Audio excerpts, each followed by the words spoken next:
We are among the top 10 most vulnerable islands, nation states in the world. These are my neighbors, my family, and friends. Without change, if we are lucky, we will become refugees. Without change, if we are unlucky, then we will be left to the mercy of future Hurricane Dorians. Today, we still have the chance to win the race against time and outrun the impact of climate change. Today, we can still do something.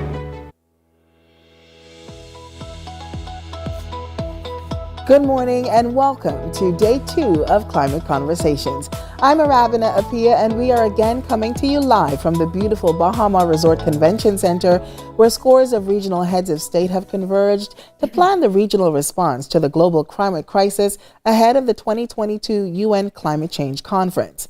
Now, if you joined us yesterday, then you would have heard from Attorney General Ryan Pinder, who highlighted some of the efforts of government in holding larger countries responsible for their emissions, but also on some of the things that we as everyday Bahamians can and should be doing to mitigate the impact of climate change. Today, those conversations continue as working sessions get underway, and joining me now is Sandra Kemp, who is the Deputy Director of Comms in the Office of the Prime Minister. Sandra, thanks so much for being here. My pleasure. Thank you so much. Good morning. So can you give us a recap of what's been happening and what's been taking place at the conference, and why is it so important? So yesterday was a very packed day. There are 4 main themes that are being tackled over the 2-day period. Yesterday we tackled mitigation as well as adaptation and loss of damage. Been very busy. First, the heads of government and the representatives, they participate in a panel discussion where they're addressed by experts in those areas. Then they break out into roundtable discussions. And then finally, there's also a lot of bilateral meetings happening as well. Even meetings during lunch. It was a very, very packed day.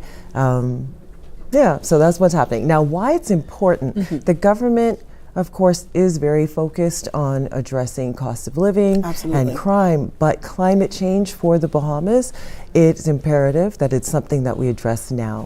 The Bahamas is extremely vulnerable to climate change. Definitely top 10 most vulnerable countries in the world, possibly the top 3, because I do think I saw top 3 somewhere. And that's because we are very flat and we are directly in the way of, we're in the path of hurricanes.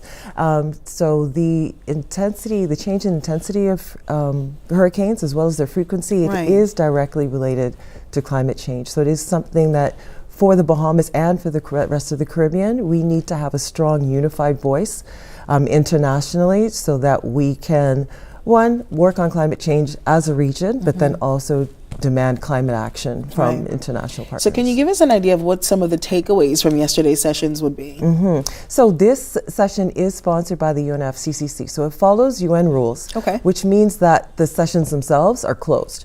So I can't give you the takeaways yet, but today at 5 o'clock, the Prime Minister will be bringing closing remarks, which will be live streamed on OPM, and he'll also be presenting the chair's position. And so that's when we'll be able to get the takeaways of what it is that the region is going to be presenting at the UN to say this is what the Caribbean needs. Okay, so it's now day 2, and conference participants will be focused on, and who are some of the big names? What are some of the big name people that we can talk about? I can tell you, again, because they're closed, I don't have access to actually who's doing the presentation. I can tell you that Mia Motley is here, which was very exciting for me because she internationally, her voice for climate, very, very strong. So she is here. I believe that she'll be participating in something that Bahamian public will be able to see later on. Let me not Keep it close to your chest. Everybody, close to your chest. Tune in. But I can tell you today that because again, it's going to be another very heavy working day. The themes for today are, and I had this here, support. So climate financing. There are a lot of regional, international gaps in financing because again, it's very, very expensive. It is. In the Bahamas, over half of our debt is related to climate related damage, hurricanes. So this means that when we're borrowing, we have to borrow not to progress the country, but actually just to rebuild. And so that holds us back, and it's the same thing for the rest of the Caribbean. So today they're going to be talking about support, and then they're also going to be talking about transparency and reporting, because the better our reporting is in the region, is the better our understanding of what our asks need to be, both regionally and internationally. And then we're also better to plan long-term strategies for climate mitigation and adaptation. So those very, very important things. Well, thank you so much, Sandra. My pleasure. I hope you'll have a chance to stay close as we continue the broadcast. And also joining me today will be our roving correspondent, Marcos Ambrister, who is going to be interacting with conference guests and getting all of the details from the floor. Marcos, how are things looking on the outside? Hi, good morning, Arabina. Things are already shaping up to be an excellent day 2 for the Caribbean Regional Heads of Government meeting on climate change. Already we've actually just seen the entrance of our Prime Minister, the Honorable Philip Davis, as well as 2 heavy ministers within his cabinet. We've seen Minister Alfred Sayers, Minister of Public Works, as well as Minister Fred Mitchell, Minister of Foreign Affairs, and we're looking forward to having conversation with them today. Already we've seen the entrance of the Honorable Mia Mottley, the Prime Minister of the Republic of Barbados, and we're definitely looking forward to seeing all of the outcomes that are going to come from this meeting this morning. Also today we should see a lot of youth activists as they engage within their working groups and all of the different themes that they will be discussing. We have mitigation, we have adapting, we also have access to financing and restoration, which are the 4 main themes of this conference, and we're looking forward to see what our heads of government come out in preparation for COP-27. Of course, we've even spoken to people like Miss Bahamas Universe yesterday, Miss Angel Cartwright, who spoke about the work that she is currently doing in climate change. We spoke about her projects with coral reefs, and as well as her projects currently with helping to restore mangroves. And these are 2 major things, some things that we may actually take for granted, but when it comes to climate change and assisting us in the Bahamas and within this region, those are 2 small steps that are going to go very, very far. Of course, yesterday we also even spoke about the effects of climate change within the Bahamas. We've been seeing the hurricanes that have increased from the 2000s going all the way into the 2010s. Just 2 years ago, we were hit by Hurricane Dorian, a Category 5 hurricane that stalled over Grand Bahama and Abaco and all of its keys and caused catastrophic damage to our islands. Of course, we know that took Abaco and Grand Bahama out for quite some time, which are our second and third largest economic hubs within the Bahamas. And of course, we know that has cost us over some billions of dollars actually in damage. We've even noticed that in the Caribbean, a lot of the money that's being spent in our budgets are actually 50% of it actually has been going towards climate change, the effects of climate change. We're having to rebuild. We're having to rebuild better. We're having to strategize and know exactly what it is that we have to do to ensure that we are not always facing these same effects from climate change. And so this meeting, this conference is definitely not one that's going to be a talk shop, but it's definitely going to be one that's going to bring about all types of change, and we're looking forward to what exactly is going to come out of this conference. Back to you, Arabina. Well, thank you so much, Marcos. Thank you so much. Back here in studio, we're joined by South Beach Member of Parliament, Bacchus Rolle. Welcome to the broadcast. Welcome. Thank you for having me. So we're aware that a part of your portfolio includes sustainable projects. Can you tell us a little bit about those? Well, definitely at the Ministry of Works. I am the Parliamentary Secretary of the Ministry of Works. You know, we're involved with building of infrastructure. And of course, part of the adaptation with regards to climate change, we have to ensure that new roads, bridges, buildings, all are built with sustainability and resilience, all of which we need to help to tackle or to combat the effects of climate change. So can you give us an idea of how climate change specifically impacts sustainable projects? Is it that you need to build buildings better? Do they need to be further apart? Are there special materials that are involved? Give us a clear idea of how climate change is impacting the sustainability of projects under your ministry. Well, all of what you said is really true. When you build in this new climate change in mind, then you have to think about the what ifs. Because it's fluid and it's changing. But of course, we have to be building with the best of materials. And of course, we see where that changes, and the information that comes in changes from time to time. Right. And so our architects, our quantity surveyors, it's a little deeper, but it brings out the best in ingenuity and creativity for the younger generation, in my mind. And I think they will have to lead it as far as a sustainable building. Okay. Can you tell us whether or not there are any considerations to perhaps change building codes? Hurricanes are definitely getting stronger. We've seen the impact of Dorian on both Abaco and Grand Bahama. So many people lost all of their worldly possessions, their structures. Yes. So are there plans or are there considerations toward changing the building code at all? So September 1, 2, and 3, 2019. It's one of the darkest 3 days this country has ever faced. Very much so. And when you look at the report coming out of Hurricane Dorian, you would find that it tells us that a lot of the devastation is as a result of failure to follow the codes. And so, we need to change codes, yes. At the same time, we need to ensure that they're being followed. And as a follow-up question, how do we do that? Because people are cutting corners, building is expensive. Yes. So how do we tackle that issue in a real way? Well, the inspectorate, and that's a part of the Ministry of Works, and that's a part of our job. And we have to hold persons accountable, in my opinion, because the safety is one of the most, loss of life. You cannot replace that. And so we have to ensure that we are not only building safely, but we're building up to standard. And we have to ensure that we stay up to date with new forms of building, new forms of building. For example, there was some controversy over walls being poured as opposed to columns being poured, and where the strength of building lies. But that's new technology, and we have to stay on the edge. Maybe not the cutting edge, but right at the edge. Right at the edge, I understand. Okay, understood. Thank you so much, Mr. Rolle, for being here. A major part of the climate change conversation, ladies and gentlemen, is NGOs and activists who continue to advocate on the part of the environment. So next up, we have the climate change advisor in the Office of the Prime Minister. Thank you so much, Mr. Rolle, for being with us. But first, let's take it to Marcos Ambrister out in the hallway. Marcos, what can you tell us? Hi, Ravana. Things are, of course, shaping up perfectly thus far. We've seen that some of the working sessions have already begun.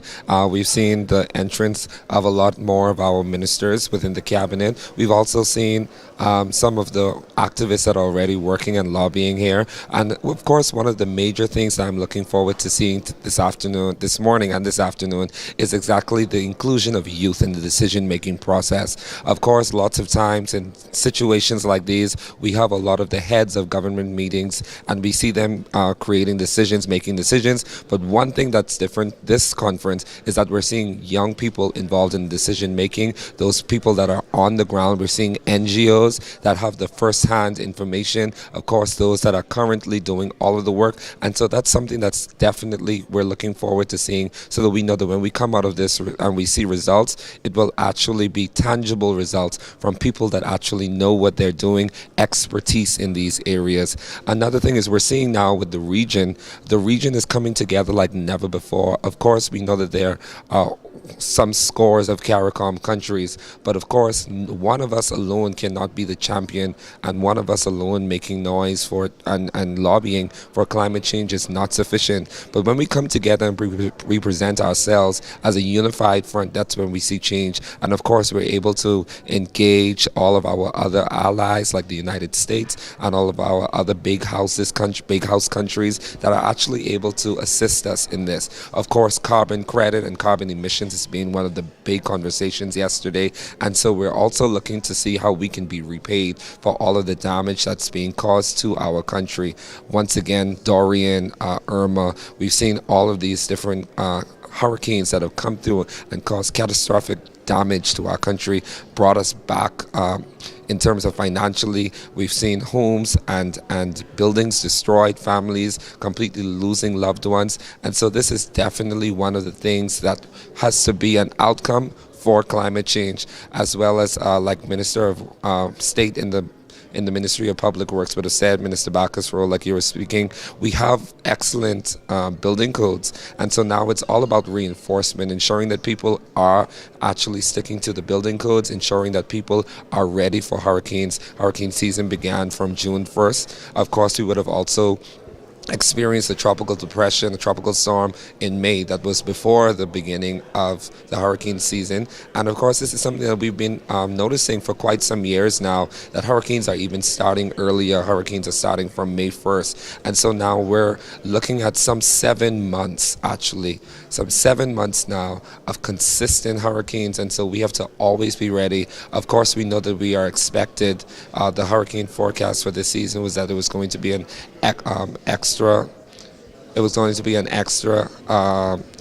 extraordinary hurricane season. We're expecting to have quite a number of hurricanes this season, and so we're definitely waiting to see what this is going to be like, and hopefully we're spared. And so coming back to you once again, day 2 of the Climate Change Conference. Thank you so much, and back to you, Arabina. Thank you so much, Marcos. Next up, we have Climate Change Advisor in the Office of the Prime Minister, Mr. Charles Hampton. Great to have you with us. Great to be here, Rabina. So you're going to be sitting down with our social media correspondent, Javon, in a little while to field some questions that have come in. But I want to talk to you about your role. I know there have been some heavy hitters here. Can you give us some of the juicy takeaways from the conference so far, from the sessions that you've sat in? Yeah, no, this has definitely been an amazing conference so far, and I think that the fact that the response that we're getting back from the heads of government and the ministers that are here is that there's been an outstanding event. I think that we should be really proud that we have a country like Cuba who is here. Cuba doesn't often have an opportunity to be able to advocate on the global stage for a variety of reasons, but we thought that it was important that if we're going to have a Caribbean conference, that we invite the Caribbean, and that includes our colleagues, our brothers and sisters in Cuba.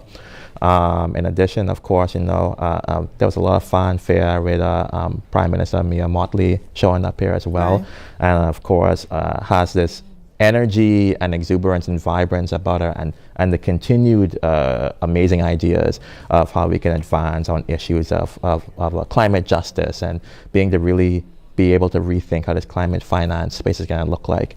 And I know that there's been a lot of bilaterals that have been sought with the Bahamas, with multilateral entities, banks, other countries, but I was really thinking about how are we going to advance these issues. I think that we had very strong views on how do we help to mobilize climate finance. There have been so much promises given to us as a region on this issue of $100 billion per year and it not coming fast enough. And so for us, we're trying to find, and we discussed, without getting into the strategy, what are some areas that we will focus on to see how we can actually get some money moving quickly in the short term, in the medium term, and in the long term. Okay. Now, I know that you're on the Article 6.4 supervisory body related to carbon credits. Can you tell us about the importance of that, specifically to the Bahamas? What is the significance for us? Yes. Well, for a long time, this issue of carbon credits, or the price of removing carbon from an air, has been something really dominated by those in the global north, in the developed countries. And so a lot of the interactions have been under the Kyoto Protocol, which persons might have learned about it in school to try and reduce greenhouse gases. That wasn't really working, and there were a lot of things in terms of environmental integrity, in terms of how the counting of the carbon credits were done, ensuring that there was actually equity in the way that funds were being utilized in reducing carbon credits. So under the Paris Agreement, a new body was set up, the Article 6.4 supervisory body, which is a new UN carbon credit system, which replaces the Kyoto Protocol and puts in stronger measures to ensure environmental integrity, sustainability, and social safeguards are in place, and ensures that players from across the world in the global south, like us in the Bahamas and the global north, those in the EU, US, etc., can all play on a level playing field. Now, there are only 12 members and 12 alternate members who sit on this committee, and they represent different regions of the world. And so the Bahamas sits on this committee, myself as the member from the group of Latin America and Caribbean countries. Understood. And essentially what I'm doing is bringing an expertise in this particular subject, ensuring that that the views of us as a group of countries are being felt, that the rules are set up in a way that is equitable, to ensure that rules about how funding is levied and all of that is done. And what I think is a good thing for the Bahamas is that being able to have someone in that position and being able to understand how the rules are being made will only help us to be even more aligned with what we're doing here in country around the issue of carbon credits. Awesome. So yeah, and I also think that, it also shows that in a short period of time, the Bahamas has become a heavy hitter in the international space. And so I'm looking forward. I'm humbled to be in the position, and we'll work as best as we can over the next 4 years while I'm on that committee to get work done. Well, we're very thankful to have you in that role. Thank you so much for being here. Thank you. We're headed out to our roving correspondent, Marcos in Bristol. Marcos, can you tell us what's going on out in the hallways? Well, speaking, Arabina, of heavy hitters within climate change within our region, we've actually just seen Prime Minister Brave Davis as well as Prime Minister of the Republic of Barbados, Prime Minister Mia Mottley. They're actually just walked together to go into another session. And of course, we're excited to see what those two big movers and changers within the climate change arena, within the CARICOM space, are getting ready to actually produce for us. But speaking of big movers and changers, we actually have our very own Mr. Sandy Sands that will be joining me now. Mr. Sands, we know that you are a man that wears many, many hats, from hoteling, from being a major hotelier to now the New Providence Ecology Park. Can you tell us a little bit about the work that's being done? Well, at the New Providence Ecology Park, we are working towards transforming that space to a more economically, environmentally, and sustainable institution. Over the last 3-4 years, we've done tremendous work and also educating the Bahamian public about the need for sustainable waste management systems. And we're very happy for the progress we've made today. Can you tell me a little bit about where this was birthed from? Exactly where did it come about? Of course, we've been hearing about climate change for quite some time, but I think now people are actually now becoming more accustomed to exactly what this means for our country. Can you break it down for us? Well, being a hotelier and being part of an archipelagic group of islands, climate change has always been a very important element for us as citizens, simply because we have been the victims of multiple hurricanes, some of them very disastrous. Of course, our recent history with Dorian is an excellent example of, if we do not manage this phenomena, we will be in tremendous trouble going forward. And that's going to put tremendous pressure on future hotel developers and leisure developers in terms of how they build, where they build, how far back from the ocean, et cetera, et cetera. And that is going to be extremely important. So a conference like that's taking place here today will equip countries like the Bahamas with perhaps concession loans that will help the government to mitigate against some of these phenomena, and also provide source money for a number of institutions to manage processes to counteract this whole issue of negative climate change. And can you tell me a little bit about what conversations have been like with the stakeholders? You mentioned hoteliers, you spoke about the government, and of course the NPEP that you also represent. Tell me about what stakeholders' involvement is like inside this process. Well, to be very honest, this particular session is an opportunity for member states and leaders of member Caribbean islands to caucus and to present their ideas for when they meet in plenary session in Egypt towards the end of this year, to formulate asks that will benefit this particular region.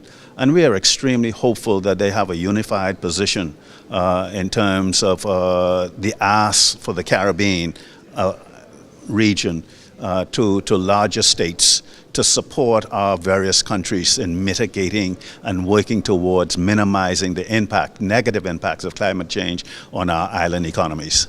Now, of course, this is a high-level meeting where we're seeing the stakeholders, we're seeing the CARICOM heads of government. But can you tell us a little bit about what the average Bahamian can be doing in their everyday life to mitigate the effects of climate change? I think the most important thing is to become engaged, educate yourself about the phenomena of climate change, understands that the responsibility and the impact of climate change impacts all of us, whether we like it or not. The impact it will have on our oceans and the impact it will have on our marine life and the food that sustains us going forward, how we will be able to survive. We are a tourism industry. Right now we know that hurricane season represents 3, 4, 5 months out of the year. We cannot continue to withstand catastrophic hurricanes and the impacts of climate change on our island economy. So education is number one. Become engaged is number two. And play your part, however small, in mitigating this process going forward. You're absolutely correct. Just before we end, I know you spoke about us being an archipelagic nation. Can you speak about exactly what that means for us? You know, other countries are just one island countries where they're able to protect the entire country when a storm comes. But speak about some of the facts and the things that we have to do that are different from other countries. Number one, economics. We have to replicate over and over and over again expenditures for our multiple islands. Many of the islands that are visiting here may be single island destinations or twin island destinations. If we look at inhabited islands of the Bahamas, we're talking at least 30. And that economic impact on an already pressed government in terms of financing to deal with other issues poses significant issues on the purse strings of a country. That is why a meeting in caucus like this and getting developed nations to support countries like the Bahamas with concession loans so that they can offset some of these costs are extremely important. That's definitely so. And so, Rabina, you've heard it first here from Mr. Sandy Sands from the New Providence Ecology Park, and we're definitely looking forward to all that this meeting will have to offer as we get ready for Egypt and COP-27. Back to you, Rabina. Thank you so much, Marcos. Definitely some amazing work being done by the NPEP. So let's head over to our social media correspondent, Javon, who has Charles Hamilton with him for some social media questions. Javon? Thanks, Robina. It's day 2 and our OPM social media page is still buzzing with questions for our special guests. And like you said, we have Charles Hamilton. How are you doing today, Charles? I'm doing fantastic. Great. So we have some social media questions for you, so let's get right into it. All right. We have a question from Yolanda Says. She says, it's nice to see the region working together on climate change. Will our impact be stronger because we combined our efforts? Yes, most definitely. I think that this region, we punch far above our weight, and we've been the region that has caused a lot of issues to actually move forward. Even outside of the climate change space, we've been a region that caused for a universal declaration on HIV and AIDS to be done, which helped to facilitate HIV medication being done. Wow. We've been a region that has encouraged the recognition of non-communicable diseases to address as an issue. And we're a region that has been the catalyst for having a human rights rapporteur for our climate change to be appointed. We've been the region that has also encouraged for a high-level champion on our climate change to be appointed. So I think us getting together in a room, even though we have our differences, yes, we have things that unite us, and us being able to be on the same script, on the same page, and going out into the international community shows us that we are not, we're no longer going to be sitting on the sidelines. Yes. We have very few years left to act. Yes. This is supposed to be a decade for action and reducing greenhouse gas emissions or carbon dioxide pollution, yes, by the year 2030. And we're not seeing the actions happening fast enough. We're glad to see what happened in the U.S. recently with their big bill, and also in Australia as well. But more needs to be done by our partners around the world. And for us to get the type of critical mass, we need to be united as a region. Fantastic. Together we can. Together we can, absolutely. Okay, we have another question here from Francis Moss, who's from Abaco. And the question reads, does the government have any plans to walk the walk by using cleaner solar power energy at its government facilities or electric cars as government vehicles, as an example? Yes, I am aware that the government has embarked on actually trying to expand its government fleet to be to increase the mix to having more renewable energy powered vehicles. Fantastic. And that's something that I know has been mobilized. Additionally, in terms of the components of ensuring that more of our public buildings and whatnot are being powered by renewable energy. This is something that we also are working on and advancing. I know that there are several projects that are in place that are looking at retrofitting of facilities to ensure that they can be more green and smart, and so therefore reducing its carbon footprint. Additionally, I know that the government is also looking at embarking with partners with expanding the amount of renewable energy provision here in New Providence, but also across other islands in the Bahamas. And so I don't want to preempt what the Prime Minister is going to say, and I know, right, that he has a few things that he's going to be remarking on. But yes, we are very much trying to walk the talk. What has been us trying to do is, one, finding the partners, and two, finding the funding. Yes. And I think that's why the meetings like this are important, because we both have the partners and the funders who are in the room. Yes. And therefore we can say, hey, we're trying to put ourselves as an example. What are you going to do to help us to also be able to drive forward this agenda of becoming more green and sustainable? It's great news, great news. Calvin Poitier asks the following question or makes a statement. The Prime Minister said we are in danger of becoming climate refugees due to rising oceans. If we do nothing about climate change, can this scary statement actually come true?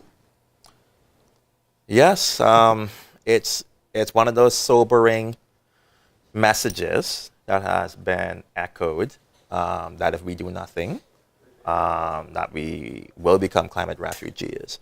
And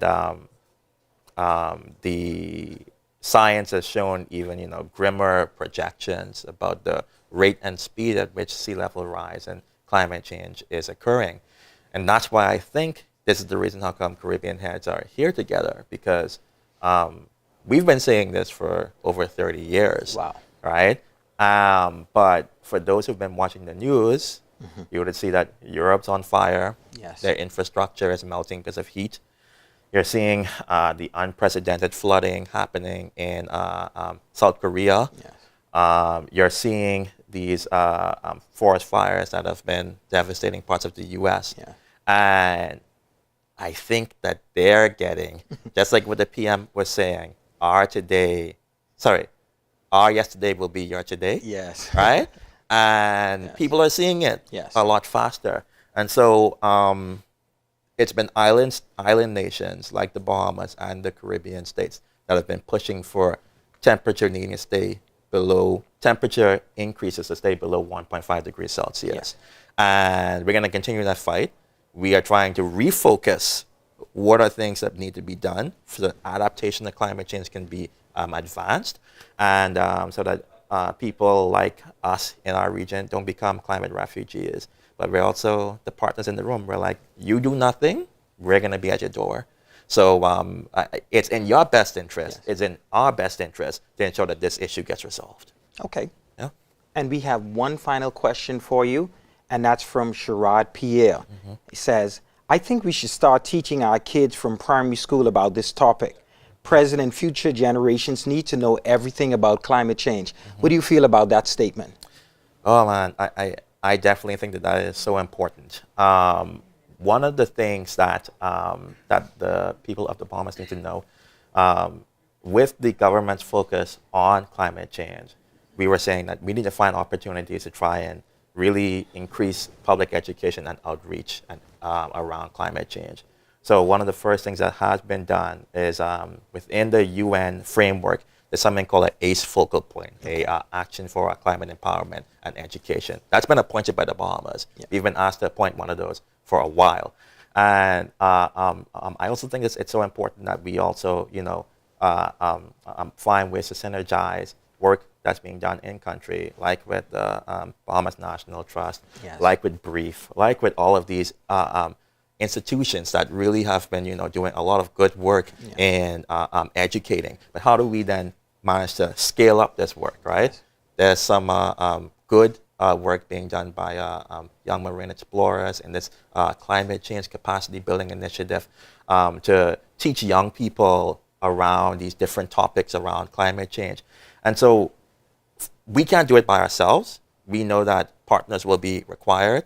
We're trying to see how we can find ways to better synergize, yes. Working with partners, working within the education system, yes. looking at ensuring that the curriculum can be updated yes. and be taught in a way that young people can grasp it. They don't get frightened from it. They can channel that energy into something for action. So I know that there's a lot more I can say, but I'll leave it at that. Thanks. It's clear that education is key. Mm-hmm. Thanks, Charles, for a great discussion. Back to you, Rabina.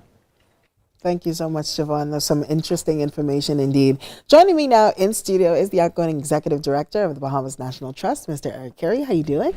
Oh, I'm doing good. Great to be here. Good. Thanks for Thank having you me. so much for being here.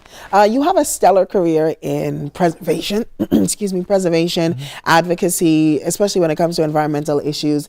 Can you give us an idea of, what the Trust has been doing in terms of the protection of our waters, and now how that relates and comes full focus into this climate change discussion? I mean, absolutely. So first, thank you for having us. I think it's important, as Charles, Mr. Hamilton was just speaking about. I mean, people like Charles and Rochelle and others, the Prime Minister takes the message very effectively internationally. But as he pointed out, and the question from social media, how does it impact the average Bahamian? Yeah. And that's what organizations like the Bahamas National Trust, BRIEF, etc., YME, we've been doing for years. So our work is focused on protecting the basic units of biodiversity, the Bahamas National Trust. Everything that we do is underpinned by protected areas, national parks. Absolutely. The degree to which we protect the environment builds the resiliency that we talk about when we talk about climate change and how it's going to impact our country. The more intact systems you have, the better they are to withstand storms. The more intact systems you have, like the millions of acres within the national park system, that becomes important as you think about your NDCs, when you think about carbon credits and then what you have to trade with respect to beyond that. So the work of the organizations like the BNT is really important. I've been here for 20 years, and as you noted, I am outgoing, not retiring, as people. I'm too young and too poor to retire. No, you're too young. We need you in the fight. But no, and I will stay very much involved in the field. I had some really good discussions last night with the Prime Minister and other colleagues from the NGO fraternity. It's going to be much more important. Our work is going to continue. And, the questions asked about, how do you need to educate Bahamians about what this means for us going forward into the future? Climate change is going to be a part of our future in perpetuity. Our country is going to be changed by it. We hope that we stay above water, which means we have to keep fighting at the international level, but we also need to be implementing conservation measures at the local level. And I think that's the power and the work of the importance and the power of the work of organizations like the Bahamas National Trust. So you talked about the importance of NGOs in this sort of education process. Can you give us an idea of some people may not know, what are some of the things that the Trust is doing to really help educate persons at all levels, from children to adults? Oh yeah, I mean, we've been doing environmental education for years, even before I got to the BNT. Our Discovery Club is an award-winning program that basically takes kids from high school level, and we actually have partners even working at universities, so primary, high school, even up to university level. And our programs are designed to basically build environmental stewards. Our country is vast. We will never have the enforcement capacity to enforce all of the rules, all of the anti-litter, all of the poaching, etc. We have to build environmental stewardship. People have to know that I need to make the right decision and not the wrong one. They need to be incentivized by their education and what you've built in them, that they want to protect the environment by doing the right thing, not by being forced or enforced to do it. I want you to speak to the need for us to be holding people accountable, because that's something that the Trust has been doing for some time as well, holding bad actors accountable, litterers, people who's spilling oil, that kind of thing. Why is that specifically an important part of what NGOs advocate for? Absolutely. I mean, government role, we're not regulators, and, we don't try to fill that role. Some people think we try to. We don't. We do our job, which is advocacy for government agencies to be able to do their job. Right. The Department of Environmental Planning is an exceptional department, great legislation, but they're understaffed by probably 100 people. The Department of Marine Resources, protecting our marine resources, which is the most important asset that we have.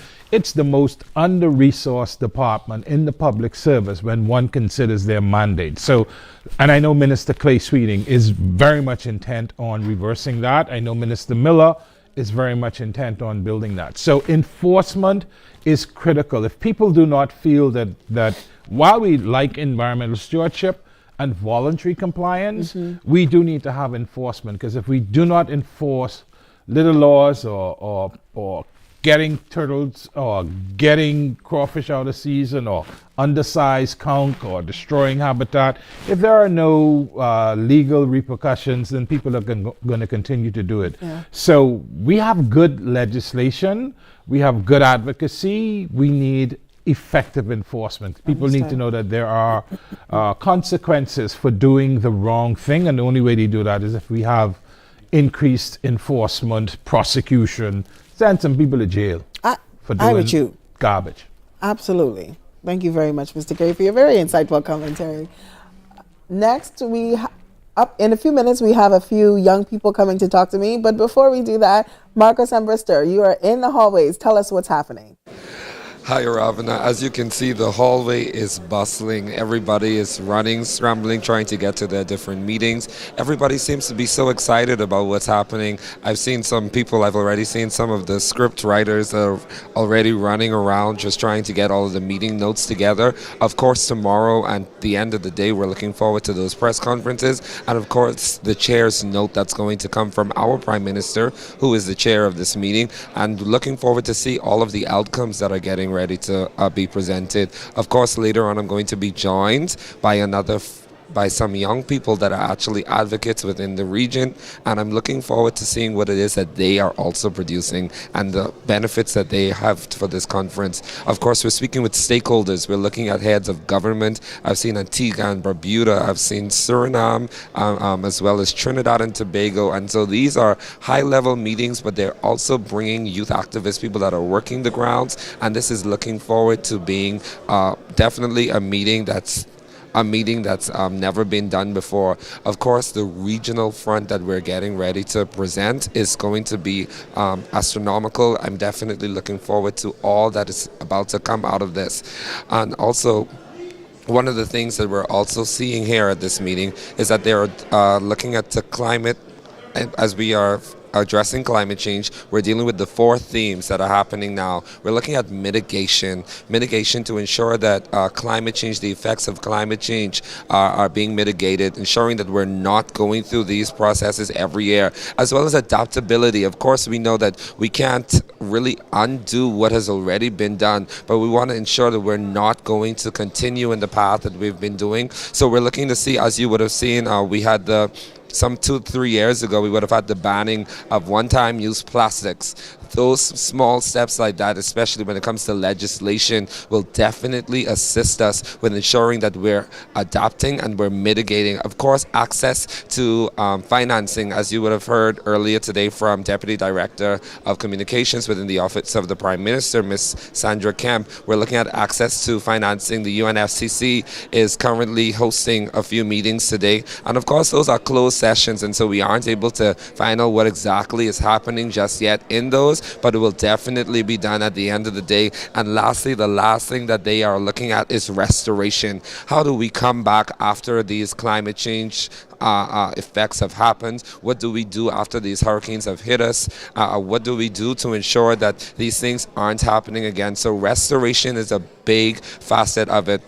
One of the things as well that I looked forward to from yesterday, and that showed, it was really a nostalgic moment for me, and I'm sure for everyone else that was watching, was seeing former Prime Minister Perry Christie come in and talk about how a lot of the work started from even when he was in office. And so we know that this is not just something that's happening and then will stop, or it isn't just something that's just beginning now, but we can see that there is continuity within our governments, within no matter what administration would be in. We're seeing continuity. We're seeing that people are taking climate change seriously. And so we know that we have to buckle up our shoes. We have to do what is necessary, whether it is protecting our mangroves or coral restoration, so that we can feel less of the impact from climate change, whether it's changing your energy supply, getting cleaner energy, using less fossil fuels. And as we would have had one of our speakers yesterday speak about us moving to cleaner gases and emissions. And so that is definitely one of the things that we're looking forward to. As well, we have carbon emissions and carbon credits, where we will also be able to get countries to pay us back out. And so we're looking forward to everything that's happening, and we're looking to see that we're able to keep that 1.5 number. We don't want it to get any worse, and we want to continue where we're at. And so I'm so happy for everything that's happening here. As things are progressing, I'll be sure to let you know. And so that's everything for me. Back to you, Rabina. Thank you so much, Marcus. You're doing a great job out there. In studio with me now is Mr. Miles Johnson, who is a youth representative from the Office of the Prime Minister. Thank you so much for being here, Miles. Happy to be here. So give us an idea of, your role and why your attendance at a conference like this is so important. Well, first of all, I believe that it's important to just get the youth's perspective on all of this. I mean, this is really and truly our future. And I don't want to be too brash, but this is kind of predecessor's mess, of course, but somebody's got to deal with it. And too long have I heard, especially from the youth as well, where it's been a thing where the youth feel like they should not be the ones to deal with it. But in my opinion, it's one of the things, like, it doesn't matter who deals with it, it just has to get done. Absolutely. Right? So it's important to get the youth, but not only the youth, but also everyone involved, right? And so that's why the youth being here is so important, is to just see every face at the table, every opinion, because even the youth, who I feel as though many people don't take them too seriously, but in truth, a lot of them do have good ideas, and that's why it's so important for them to be here. And what are some of your takeaways from this session so far? So far, the main takeaway I would say is collaboration. Like, this whole thing on the entire level is just collaboration. And it's so good to see, because for a long time now, I have been of this perception that there hasn't been any real collaboration amongst this region. But from this region and from this event so far, and from what I've learned, I am proven wrong by that statement. There's been a lot of collaboration, a lot of projects that have been going on. That's been helping us to not only share technology, but also advice on certain projects and stuff like that, such as blue markets, such as I've also heard about I don't know if you've heard about this, but there's a project in Jamaica, for example, artificial reefs. I believe it's called BioRock. Right. It's a very interesting project, essentially sending using steel and sending electricity through it, and then placing it in the ocean, so that coral polyps can actually start to grow on it. And it's proven to be an effective, essentially an artificial coral reef, but using actual reefs, and the steel does not erode. In fact, I believe there's one that's still been standing for 30 years that's passed through multiple of the severe hurricanes that have went through the Caribbean. So it's very interesting to see that collaboration here is like the main takeaway that I've seen, and I am very proud to see it, because truthfully, collaboration is the main thing we need in order to survive this. Absolutely. I want to rope in your counterpart, Ashante Russell, who is also joining us in studio today. Ashante, can I get your thoughts? Similar question. What have been some of your takeaways so far from this event, and who are you most excited about seeing?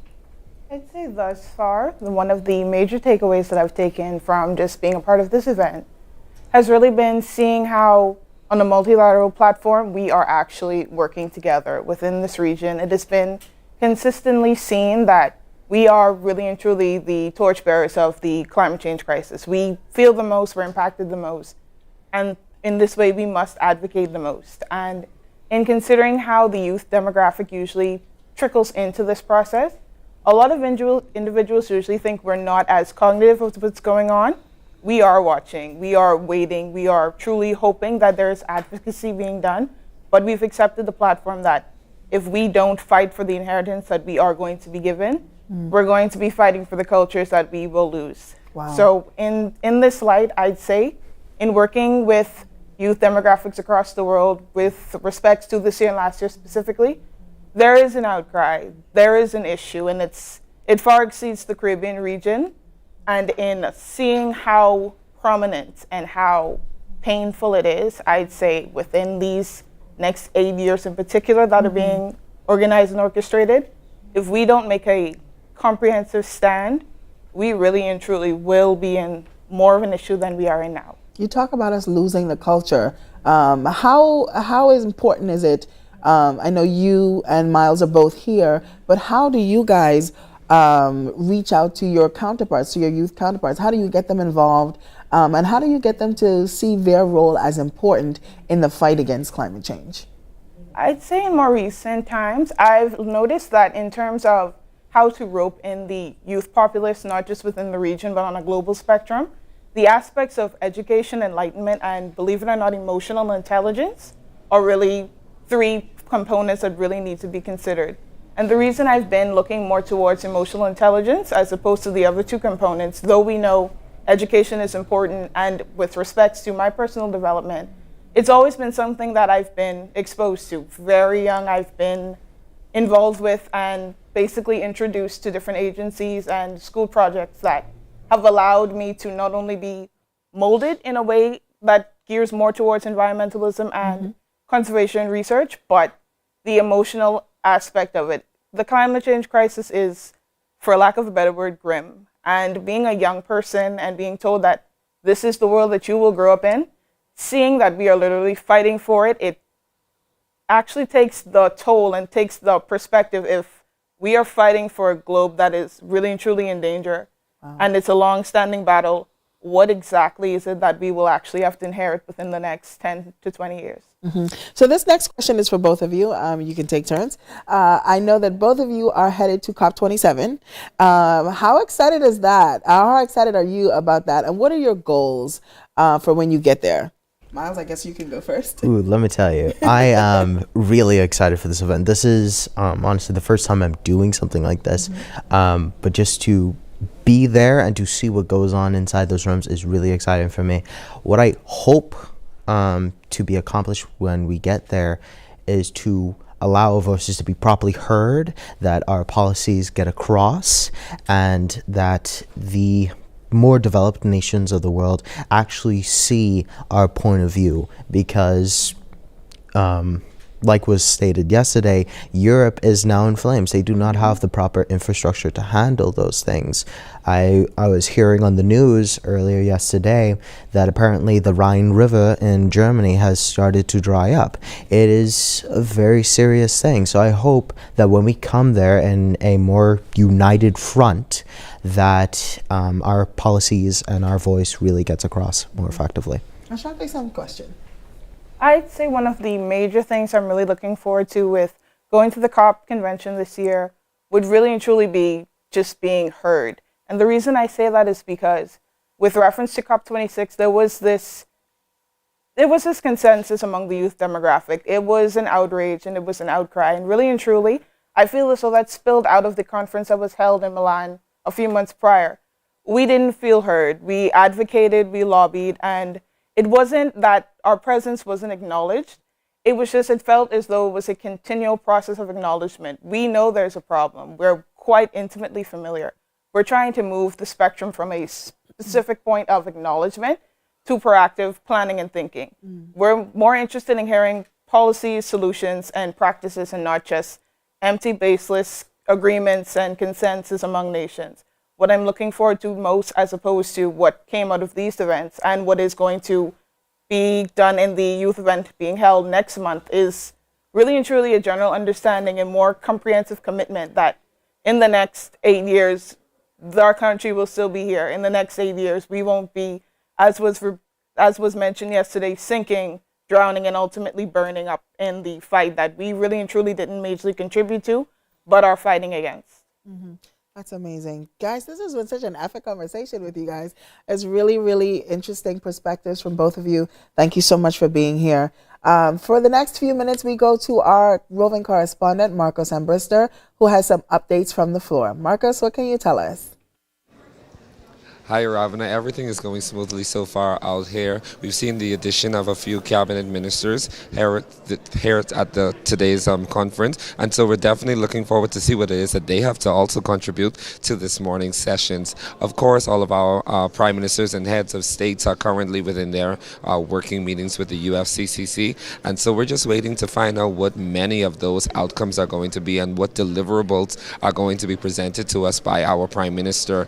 Of course, we're looking forward to seeing the entire region rise up and definitely bring forth some level of change and accountability within the region. Of course, once again, those themes that they're working on: access to financing, mitigation, restoration, as well as adaptability to climate change. And so all of these facets that we're getting ready to go into, we're looking forward to all that they're going to present to us in the next few hours. Of course, there's also going to be a press release this evening, a press statement and a press conference this evening with the heads of government, and so we're looking forward to that. I see a lot of excitement in the air, especially with people like Prime Minister of the Republic of Barbados, Prime Minister Mia Mottley, and of course with our very own Prime Minister Philip Brave Davis. And so definitely this is shaping up to be the conference that's going to be for the books. And of course, one of the things that we're definitely benefiting from is having these people meet here in the Bahamas. Of course, we know there's economic benefits to it, but it also puts us on the scale, on the large scale. It puts us on the map as people that are progressing in climate change. These are definitely people that are showing that we're taking climate change seriously, not just within the region, but us as the Bahamas, as an island nation. We're showing that we are taking this thing seriously. Once again, we're in the top 3 most susceptible islands and countries and nations to climate change. And so what we're seeing with the warming of the earth, we're seeing with the rising sea temperatures, all of these things are now directly affecting us. We're seeing even more major hurricanes. It's definitely becoming catastrophic, and we cannot begin to continue handling these types of things. I'm also joined now actually by one of our youth advocates that's currently within, and so we definitely can't wait to get to join him, to bring him on. We have Tej with us. Tej, how are you doing today? I'm good. How are you doing? I am excellent. Can you tell us, well, of course we know that this is a meeting with heads of states, but we're seeing a whole lot of youth development and youth involvement. But can you tell us, especially from the Ministry of Foreign Affairs, can you tell me a little bit about what it means to have all of these nations coming together and discussing situations like this? I think it's very important. Global warming is a world problem. It doesn't have borders. So it's very important us as developing nations pull together and form a game plan and try to combat it, because it affects us more than it would if you live in the United States in a big country like that. So it's very important, and I'm glad. It's an honor to see everybody. I think Mia Motley just told me hi. So it's great to see everybody coming there and getting together and trying to, like I say, form a game plan to deal with this problem head on. Tell me, how hard is it actually? Because people see what's happening now, but can you tell us a little bit about how hard it is to actually get all of these heads of state together in a meeting like this, especially with the short period of time that we had to work with? Well, all right, I work in the communications department, so our protocol division, they're the ones who really handle all the logistics. They make sure the leaders come in, they get them from the airport to the hotel. They make sure they're at the meetings they need to go to. They sit in on these meetings. They sit in with the prime minister, with the heads of state. They're fueled by young people, really young people who are really passionate about their jobs and passionate about this country and helping the world. They do a tremendous job interfacing with these leaders and like moving them around. So, and it's it's a lot. They're pretty stressed. It's probably why you can't get any right now. They're busy in meetings and getting people where they need to go. But it's a heavy task. They've been at it for the last couple of weeks. I've been in meetings with them. They do a tremendous job, and I just want to salute to them. And as you mentioned, a lot of the young people, we've seen that we're not just seeing high-level ministers or heads of state here, but we're also seeing a whole lot of young people. Can you tell us a little bit about their involvement with this conference? Well, like I say, young people, they carry out all the execution. They do all the leg work. They do all the logistical work.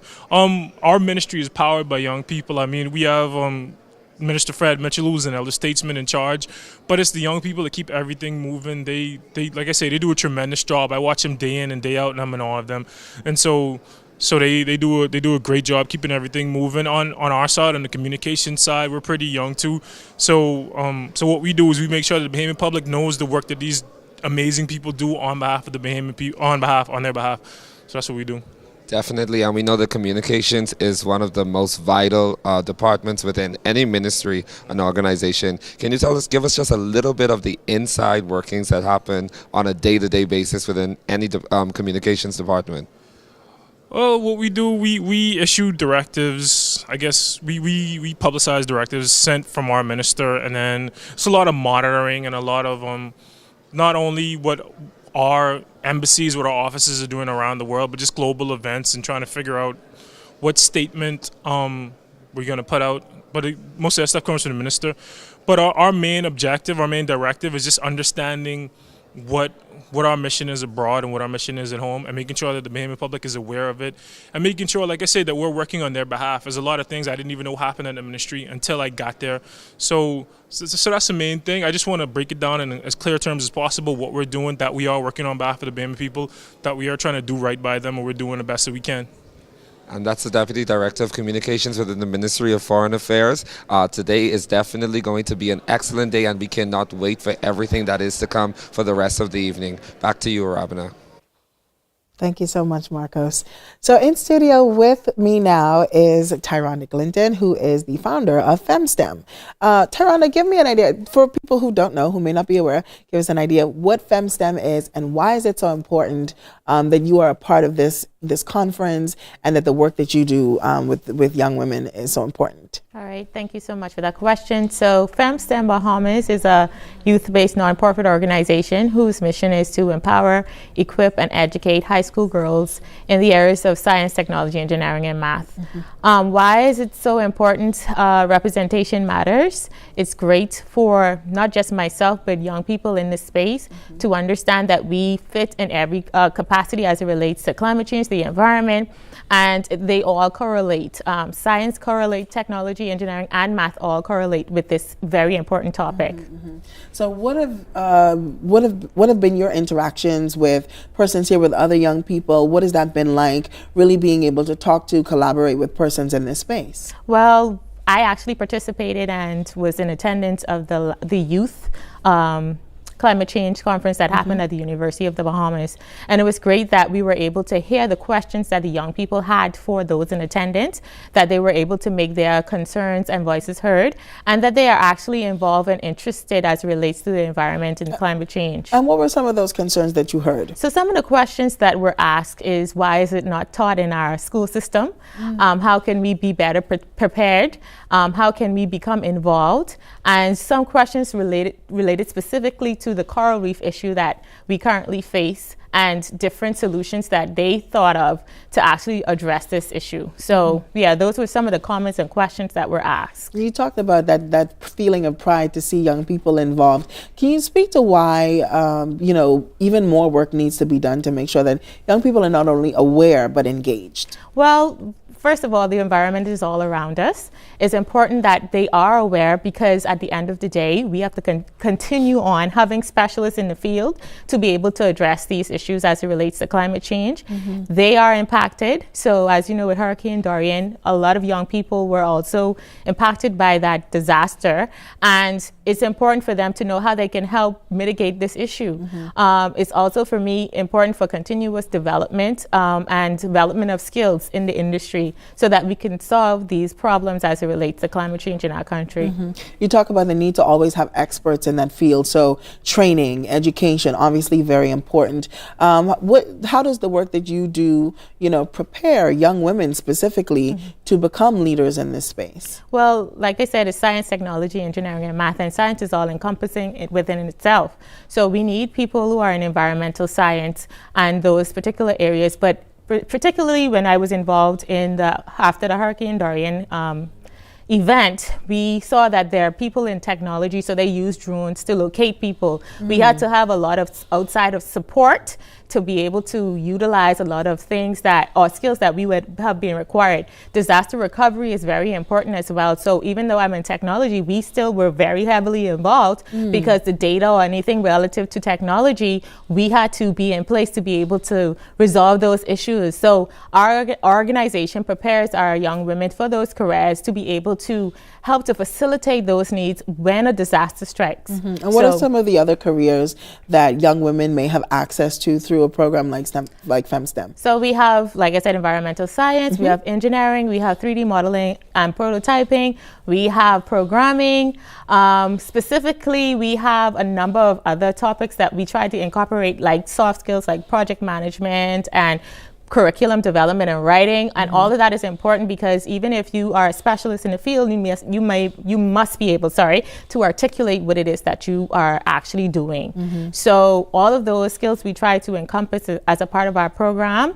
And so, like I said, those specialty areas like 3D modeling, printing, engineering, environmental science, we incorporate as a part of our program for this particular launch. Okay, so can you give us an idea of what FEM STEM is currently working on? What are you guys doing? What sort of programs do young women have access to right now through FEM STEM? Yeah, so we just finished last week a green energy workshop in Grand Bahama, and that was very, very impactful for the students and also even some of the adult learners, where they actually learned how to transform used cooking oil into biofuel, which is an alternative to fossil fuels. Through that, they were able to understand how it impacts the environment, and our after-school program expands on that, which is another program that we offer. It happens every Monday, Wednesday, and Friday, where they learn to solve a problem as it relates to the environment in the Bahamas. So through that, they were able to, at first phase, they were able to develop a prototype, an app to address the waste management issues in the Bahamas. Interesting. For the New Providence Ecology Park, and we hope to expand on that for the fall.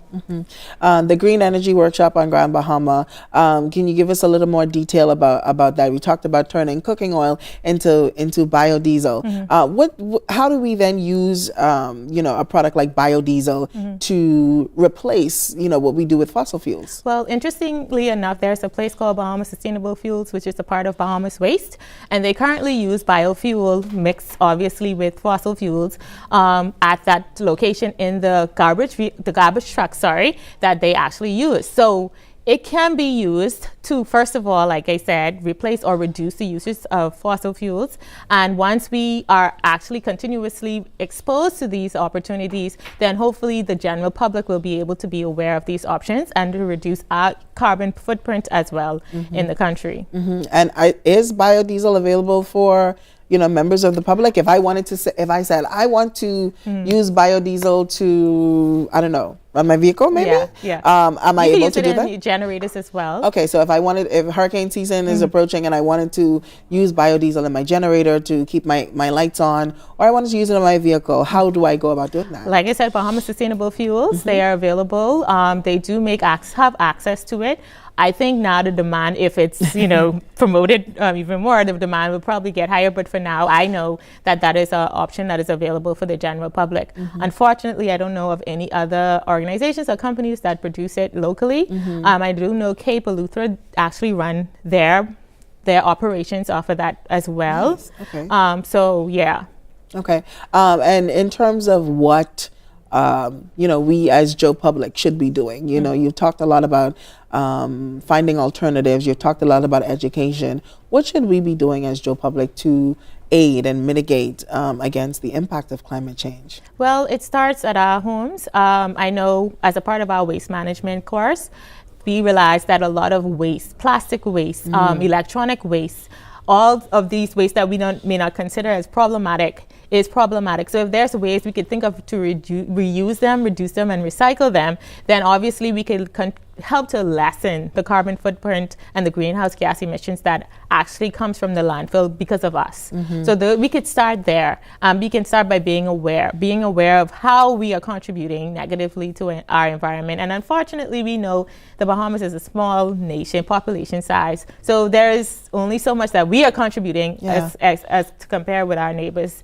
But we still can make a difference by starting there. You touched on electronic waste, and I want to go back to that because I don't think a lot of people think in terms of the electronic waste that they may produce. What does that look like? What is electronic waste? Cell phones that you want to the old bubbler. The old bubbler, you don't want that no more. So you throw it in a garbage or throw it in, someplace where you may not think. But from my understanding, the New Providence Ecology Park has a component that deals with recycling those electronic parts, and that also your used tires. So you take your tire and you toss it aside. They also repurpose those as well. That would be also your car batteries. So, you kept it on the side of your garbage or somewhere, which actually have a lot of harmful agents in that. You can also take it there. So things that we, like I say, may discard. So you're telling me that I'm not supposed to just throw my old bubble in the garbage? You throw in the sink and I'm not supposed to do that? No. Wow. Okay. Learn something new every day. Yes. If you could, what message, what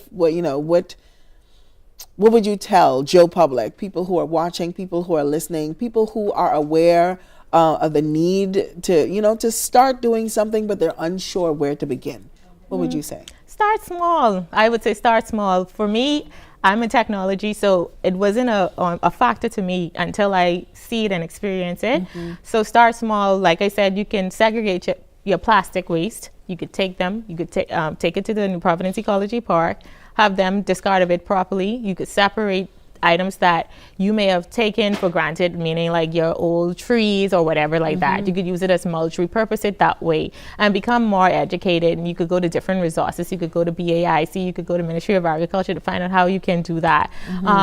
Just start small. So there are options available in terms of recycling and repurposing things. Yes. Okay, so from the education perspective, how do we, because I know, like, for example, in the United States, they're taught from a very young age that this is the recycling, this is the trash, this is what goes to be recycled. So how do we get our kids sort of in that same mode? To know, okay, what should be recycled, what can be recycled, and maybe the avenues that are available to them? Well, like I said, it starts with education. So I would invite our environmentalists who are very good at what they do to also continuously involve and volunteer through our programs, or even to the schools to inform them.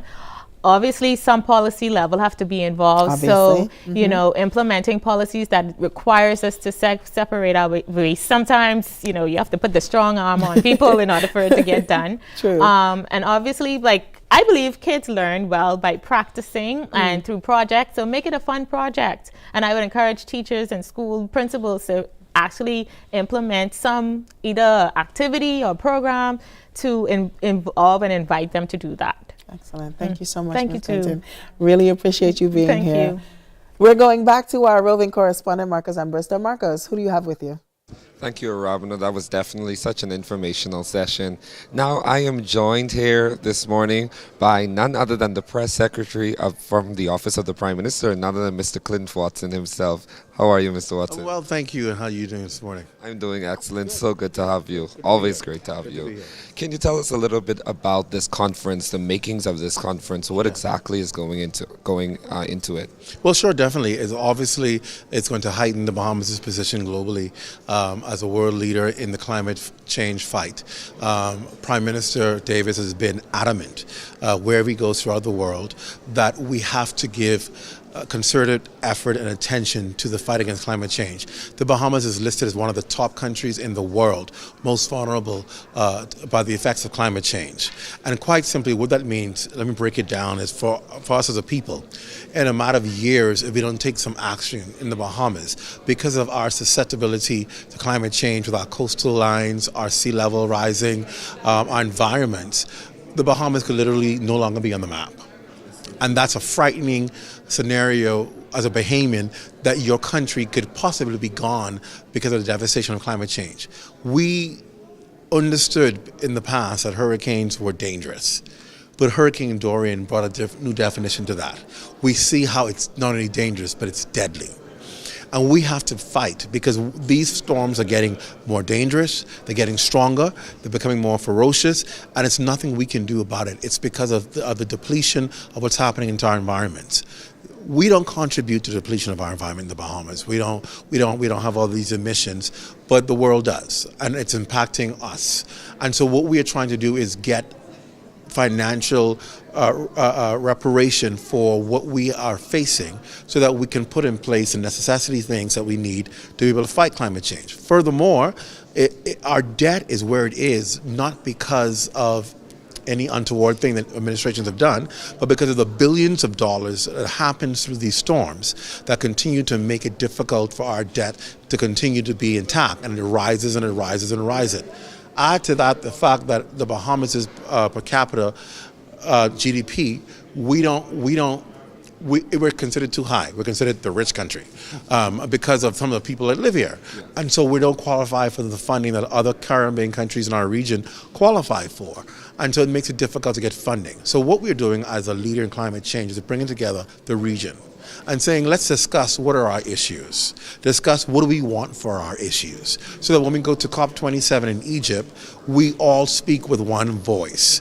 We are stronger as a bloc than we are as individual nations. And so what we're doing now is solidifying this bloc, bringing people together and saying, let's all talk about what we need to do, speak with one voice, so when the Caribbean speaks at COP27, the world listen. Not only listen, but they take action. So this is about developing a plan. What do we need to see done?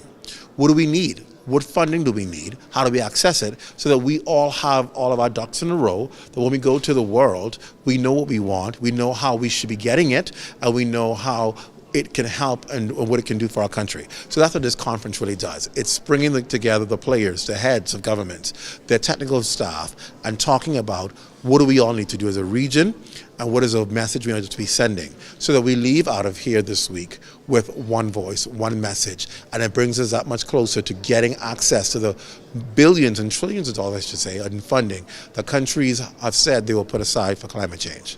And that is so good, because you spoke about us bringing together the heads of government and us leaving with one unified voice.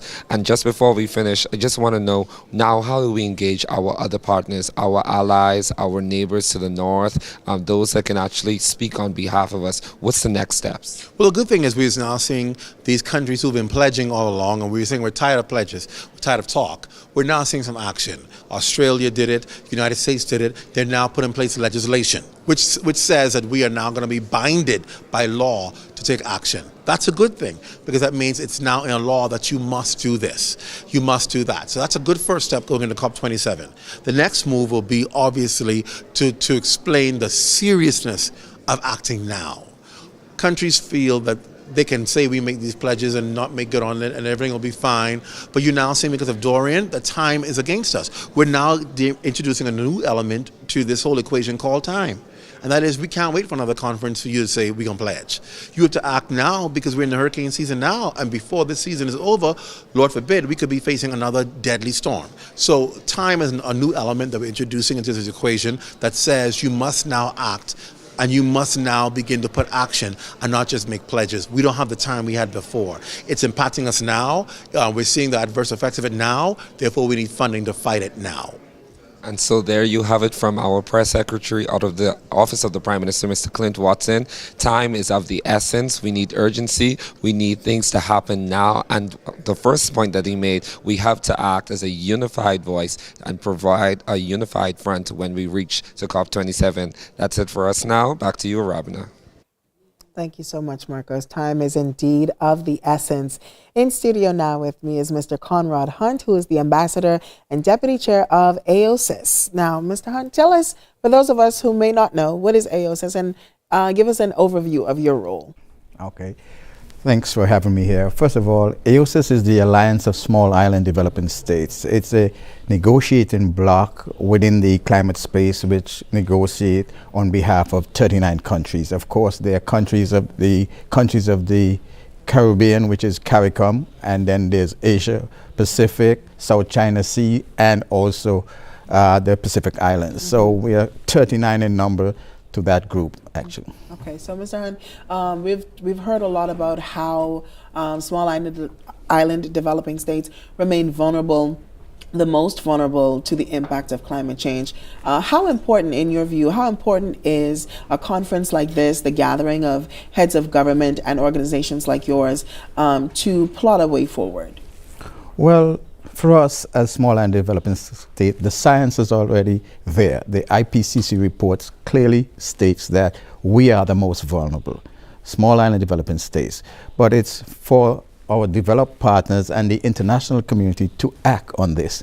And a conference like this is certainly important to re-emphasize, reinforce that we are indeed the most vulnerable, and there needs to be immediate action to address some of the challenges we face. As you've just heard, challenges such as frequent storm, issues related to funding, some of the challenges we face in trying to adapt to climate change. So a conference like this gives us a pathway to a unified voice, which will then perhaps build into the Alliance of Small Island States, which is a bigger group, and then perhaps build into a larger group of the G77 on China, which is over 130 countries. So that's a powerful voice, starting from a subset to the larger group, so we could take this forward to show concerns that small islands face. I spoke to a few persons yesterday who commented on the need for climate justice. So that's becoming a sort of buzzword in this space. What are your thoughts on how we really go after climate justice for small island developing states? Well, a number of countries have actually gone in that direction in relation to climate justice, but I never actually refer to it as justice. I look at it, there's an agreement under the Paris Agreement which speaks to our vulnerability, and it's the moral conscience of the developed countries that should be aired here. And they're the ones who have the responsibility. They're the major emitters are the ones that put us in this position. Right. So basically, while some may pursue a course of legal action, but the rules of the Paris Agreement certainly provides for them to do so. So it's not like we're making things up, but we're hoping that the moral conscience of the major emitters is certainly aired so that they can see that they have an obligation to look after the issues that affect small island developing states, and which major among them, of course, we have issue of loss and damage. Many of us are feeling that today. Of course, here in the Bahamas, I'm sure you've experienced this with Hurricane Dorian. I mean, what did you get after Hurricane Dorian?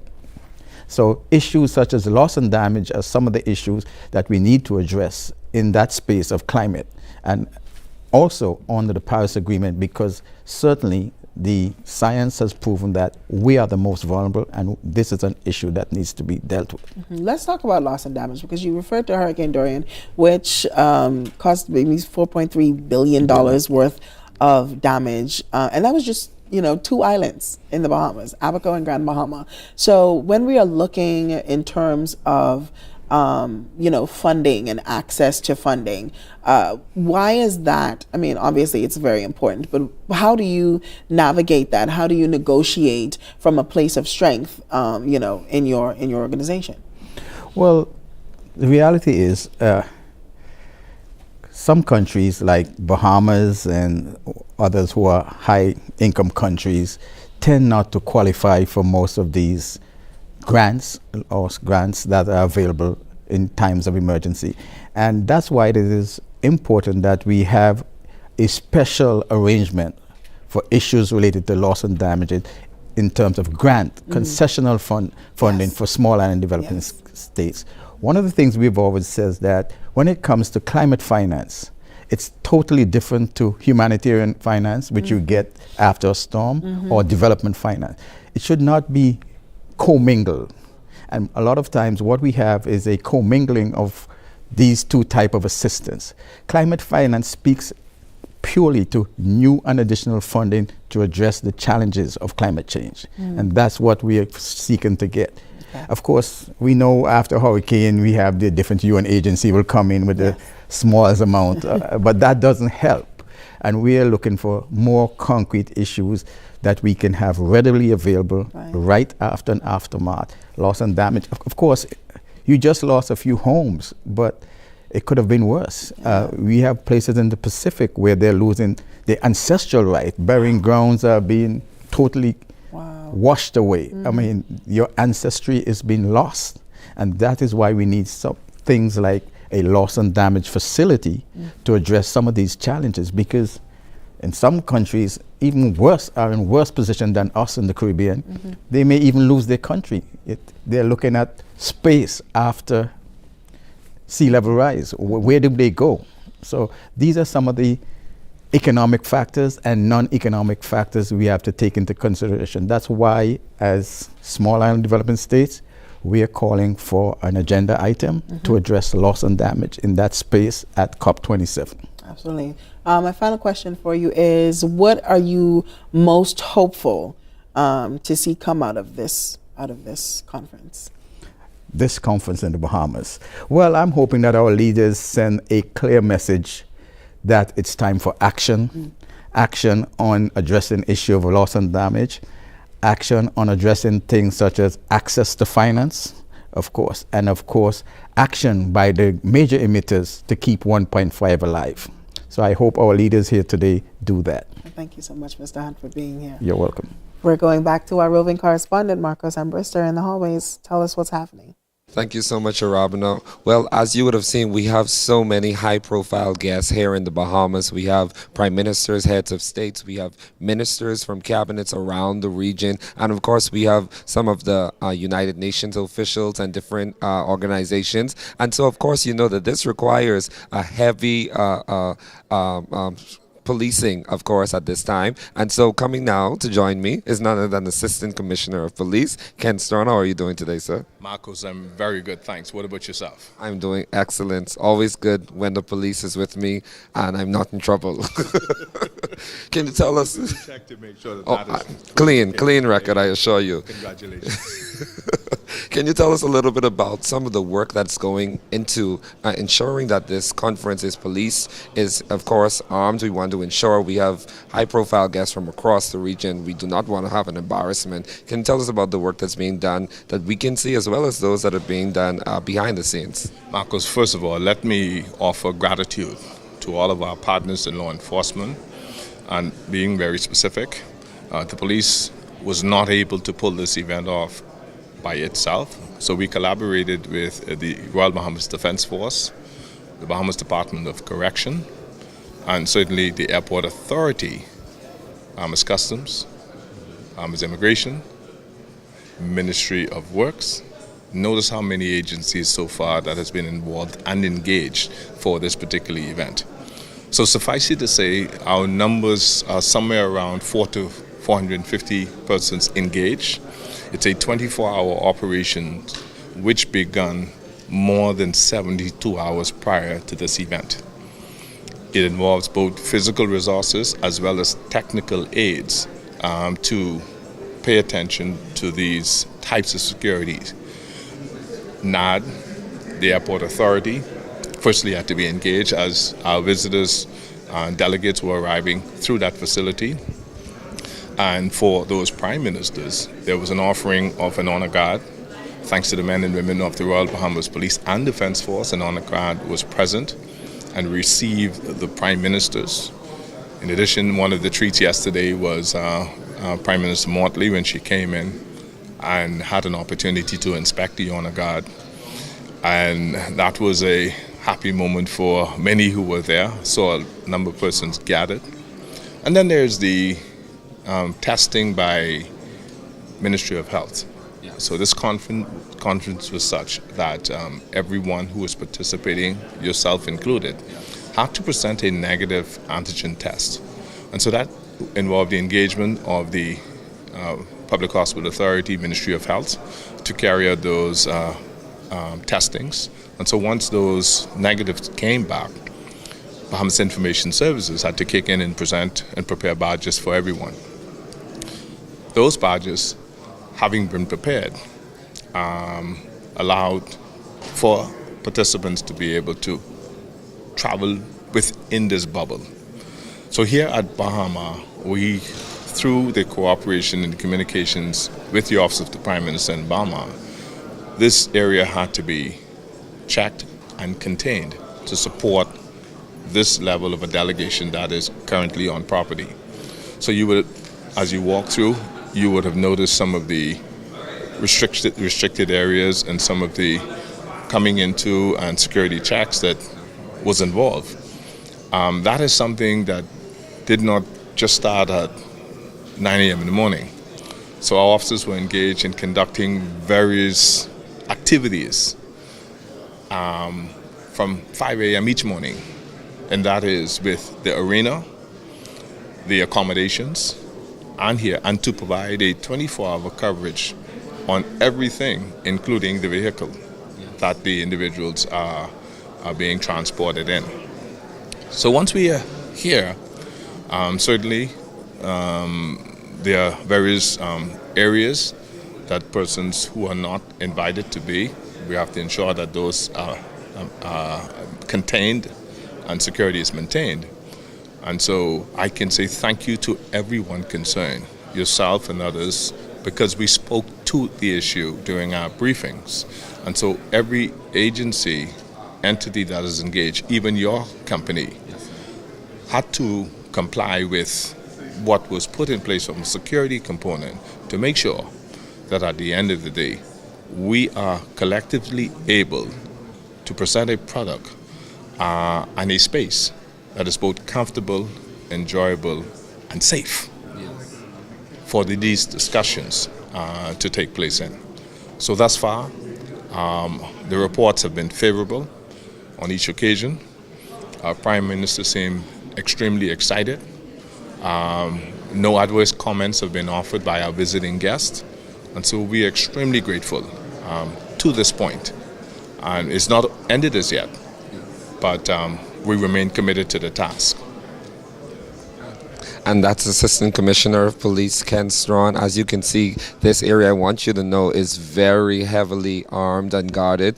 Every morning we've been having to actually come in and pass security check. This area is not being taken for granted. I can assure you we would have had to do our COVID testings, like ACP Strawn would have said. And of course, all of our delegates and our heads of states are ensuring protection for each and every one of them. Back to you, Robina. Thank you very much, Marcos. I am now in studio with the one person at this conference I think has at least the second most difficult name in the building. I'd like you to welcome to the studio Amalaye Oyake. That's correct, right? That's correct. Okay, Thank you. Good morning. I feel a lot better now. Mr. Oyake, give us tell us a little bit about yourself. Give us an introduction. Well, I can share that my name is actually longer than... Well, I imagine so. Yes, so my full name is Amalayefa Oyakeme Agbea. So I am... See, told you, second most difficult name in the building. Yeah, so my father is from Nigeria, and my mother is actually right from here, from Nassau, Bahamas. Actually, she was born on Nassau Street. Wow. And she was born on the corner of Nassau Street and where St. Agnes Cemetery is. Yeah. And so I was born in St. Croix in the United States Virgin Islands. So I'm actually from three places. I'm actually a Crucian, I'm also a Bahamian, and I'm also a Nigerian. Good. And I claim all three equally. Which you should. Which you should. So give us an idea of what it is you do. You work for a company called Blue Origin. What does Blue Origin do? That's correct. So Blue Origin is a space company. We are focused on human space flight, sending people to space, creating an environment where people can live in space, where millions of people can actually live in space. Wow. And I've been working at Blue Origin for a number of years. I'm a senior flight software engineer at Blue Origin, basically working on what's called embedded software, the software that goes in satellites and spacecraft. Prior to Blue, I was at NASA, the NASA Jet Propulsion Lab, and I worked on a wide array of missions. Actually, worked on pretty much all of the Mars rovers, except the most recent one, Perseverance. I worked on a number of Earth-observing satellites, which I will share about today. And I also worked on a number of International Space Station payloads. I think the number might be, I think it's 2, it might be 3, but I've lost count. Okay, so Mr. Yake, give us an idea of how what you do relates to the fight against climate change and what we're discussing here today. Well, I think the most important thing is education, and really educating the governments, leaders, and also the general populace about the dire situation that the world is facing. So having a bit of an inside view working on Earth science missions really allowed me to learn a lot about some of the challenges and some of the phenomena that is occurring. So for one, we're observing the warming of the oceans. Right. So that's happening. We're also seeing sea level rise. I was the ground data system lead for the JASON-3 mission. The JASON-3 mission was the follow-on for the JASON-2 mission, and prior to that, JASON-1, following a heritage starting from a mission called TOPEX Poseidon. So you had a 20-year series of missions that were measuring the sea level rise. And I had the opportunity working at NASA JPL to be able to be a part of the JASON-3 mission and see a lot of the things that were going on. And so one of the things that the science data shows us is that the ocean is rising at a rate of 3 millimeters every year. Wow. And I want to stop you there. So 3 millimeters a year doesn't necessarily sound like a lot. It may not sound like a lot to the average person. Can you put that into perspective? Yeah, so I can actually put that into context. If you bought a house in the Bahamas, in Nassau, let's say you bought a house in South Beach or Yamakra or some sort of, maybe some oceanside community, and you desired that, okay, I'm going to take out a 30-year mortgage on this house, and when I'm ready to retire, I'm going to will this house over to my children. So at the end of the term of the mortgage, 30 years, let's say 30 times 3 millimeters, that's about 6 inches, right? So you will have about 6 inches of sea level rise by the time you hand this home over to this oceanfront property to your children. Right. So if you think of that, rise in sea level, we can think of it in very simple terms. Oh, it's only 6 inches, but you have to think of it volumetrically. So you're thinking of the 6 inches times the entire expanse of the ocean. Right. And also, so you're calculating the volume. So with that, you have a tremendous amount of mass that presents itself in the event of a hurricane. So recently we've had, if you look at the poster outside, you see all of the various hurricanes that have occurred. And so if you think of the ocean swelling and the high tides and everything that's coming at you when you're living in your home and you're getting 150 miles an hour, sometimes up to 200 mile per hour winds, that's quite frightening, the ocean swell that you face. So it is quite alarming when you think of it in that context. Right. In terms of what is happening here, the Caribbean is trying to present a sort of united front ahead of the COP-27 United Nations Climate Change Conference. Can you give me an idea of, or what advice do you have for countries in this region who are trying to present, their case to the COP-27 audience? Right. So the advice I would give is already happening. Okay. That the Caribbean must have a united voice. So I have the benefit of perhaps being from multiple Caribbean nations. So I was born in St. Croix. My mother is from Nassau. My older brother was born in Jamaica. And so I'm very attuned to what hurricanes can do. I missed a year of college because of Hurricane Marilyn. It destroyed my parents' home and took off the roof. Wow. I lost contact with my parents for an extended period of time. during Hurricane Irma. I had to fly into St. Croix with a generator because they had no power for 6 months. My cousin who lives here in Nassau had to mount a rescue mission to Abaco to rescue his daughter. And he was the first person to reach that part of Abaco in a United States Coast Guard helicopter. And so I think the thing that I would say is happening, and I'm very glad that there must be a united message, a united stance, a single position amongst all of the nations, if I may say that. This is my personal opinion. I'm not speaking on behalf of my company or any of my previous employers, but from my personal experience, the level of destruction, loss of human life, and also the loss of livelihood presents a very dire situation for this subregion. So Caribbean unity is happening, and there is a forcing function, and that is climate change. Thank you very much, Mr. Iraqi. Thank you very much. Thank you so much for being here. We're going live to our roving correspondent, Marcos Ambrista, for more of the conference details from the floor. Marcos? Good morning, Arabina. Thank you once again. I'm actually so happy to be out here. I'm getting to meet so many different people and catch up with a whole lot of friends that I have not seen in years. I'm joined now by Mr. Antonio Butler Jr., Foreign Service Officer within the Ministry of Foreign Affairs, as well as Planning Committee member for this conference. Mr. Butler, how are you? I'm doing well. That is awesome. Can you tell us a little bit about what exactly has been going on behind the scenes? What has it taken to get to this point? We know what's happening now, but tell us about what you had to do to get here. Well, it really was a team effort. I was a planning committee member from the Ministry of Foreign Affairs. We handled a lot of issues ranging from getting all the delegates in, making sure all of the diplomatic notes went out to inform the persons about the meeting, even down to helping with a lot of the organizing of the actual conference. So it has been a tremendous task, but I think we really did a good job thus far.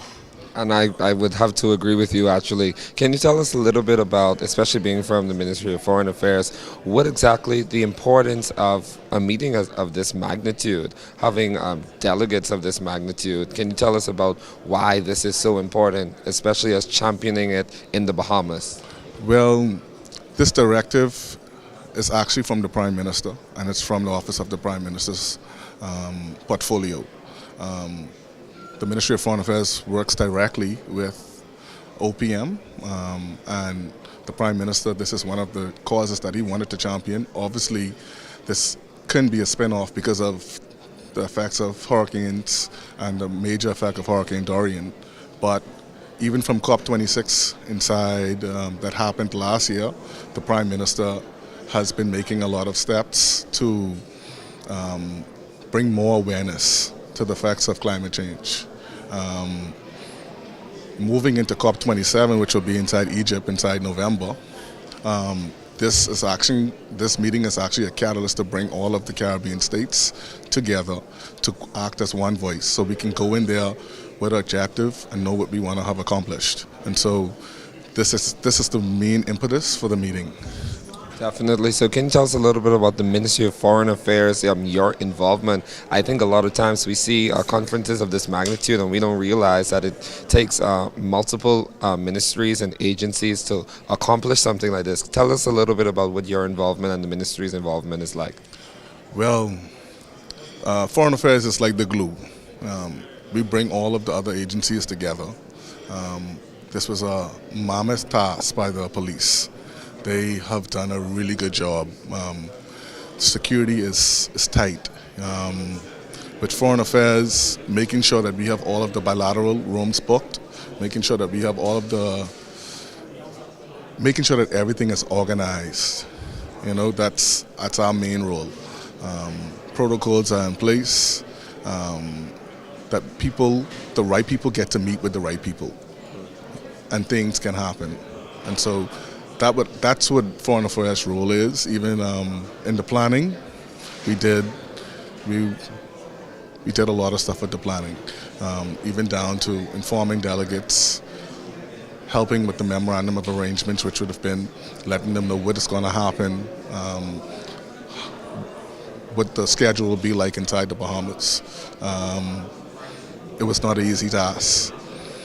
It was not an easy task. I am sure of it. Thank you so much, Mr. Butler. We really do appreciate you taking time to come with us today. As you can hear, Bahamas, this is not an easy feat. This is definitely something that's taken us a while to get here. Even though it was done in a short period of time, lots of work has been put in, and I can't wait to see the outcomes and the deliverables that will be presented at the end of this conference. Thank you so much, and back to you, Ravina. Thank you so much, Marcus. We're back again with Sandra Kemp, Deputy Director of Communications in the Office of the Prime Minister. Sandra, this has been a kind of a whirlwind day. There's been so much conversation. We've talked to so many amazing people. And I wanted to touch bases with you again on everything that's happening. Let's talk about the impact of, like, the dollar impact on the Bahamas that climate change has been having. In a post-Dorian era where we experienced some $4.3 billion in damage, the government has then had to borrow in order to fund restoration efforts. So when we're talking about the cost of climate change, can you speak to that a little bit? And it predates even Dorian. This is something Joaquin, Irma, and so right now we have it that over half of the country's debt is directly related to climate damages. And what does that really mean for a country as young as us, who's still trying to find our way in the world, as it were, the progression, the growth of the country? What does that mean? So what it means is that, of course, it's very expensive. So our regular economic activity cannot fund rebuilding, and so we have to then borrow on international markets. And part of the terms and conditions for borrowing is that you have to repay. When you have to repay, that actually then now leaves us with less money for our social programs. It leaves less money for capital works, fixing our schools, our roads, our hospitals. It leaves less money. We know that more severe climate situations are coming our way, and we have less money to prepare for those things because we are doing all this debt repayment. So part of what is happening today is those discussions to find ways that help to protect the Caribbean and the Bahamas for when hurricanes do come and do cause catastrophic damage. How do we protect ourselves so that we have more money available to work on progressing as a nation? One of the things that also came out of our conversations today was the urgency that's now seemed to be being experienced on the international the international scene. You see Europe experiencing intense fires. We see droughts, and these things are melting.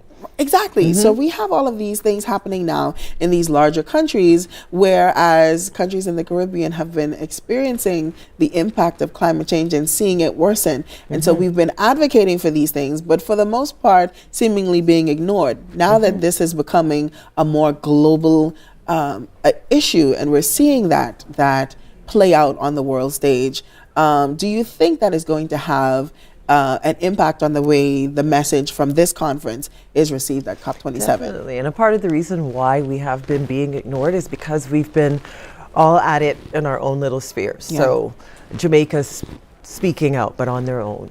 Barbados on their own, Bahamas on their own. And that's the importance of this collaboration, of this meeting. This is the first time that we're going to COP as the Caribbean. Usually before we'd be Latin America and Caribbean together. But Latin America, they face different issues when it comes to climate in the Caribbean. Absolutely. So this is what is very important about our unified voice. And in bringing that unified voice, we are the place where everybody comes to party. And so we're really hoping that we have a lot of blue carbon. We have a lot to work with and to offer the world, and so that's the importance of this. And it's very exciting. It's the first one. We're really excited about it. Are you particularly excited about anything else that's set to happen today? I mean, I try to tiptoe towards a little detailed information. That So we are going to be having a press conference later. We are hoping that the Honorable Mia Motley will be able to participate in that. Awesome. For anybody who has not yet really followed her contribution to this climate space. I would highly recommend that you go and listen to her speeches. She's inspirational. Yeah, she is. She's and one I of think that she's able to assist in getting people to pay attention. Because again, you know, a lot of the Caribbean, we live with beautiful lives, and often we don't really pay attention to this. But when you listen to her, it really helps you to understand that. I think that's one of the core messages coming out of this conference as well. The need, you know, to preserve the way of life that we have become so accustomed to. A lot of people see this climate change conversation as sort of this high level thing that we don't really have to think about, but it's really impacting our day-to-day lives. It is. And then when we talk about climate refugees, again, people are thinking about this as something that's far off in the future. But in 2021, I think it was 56 million people were actually worldwide were displaced. Wow. And more than half of those was climate related. So people are being displaced, but most people tend to think they see the news and there's areas with armed conflict and people have to leave their homes because of the wars. There are more people in 2021 that had to leave their homes because of climate related disasters than armed conflict. So this is something that is happening now.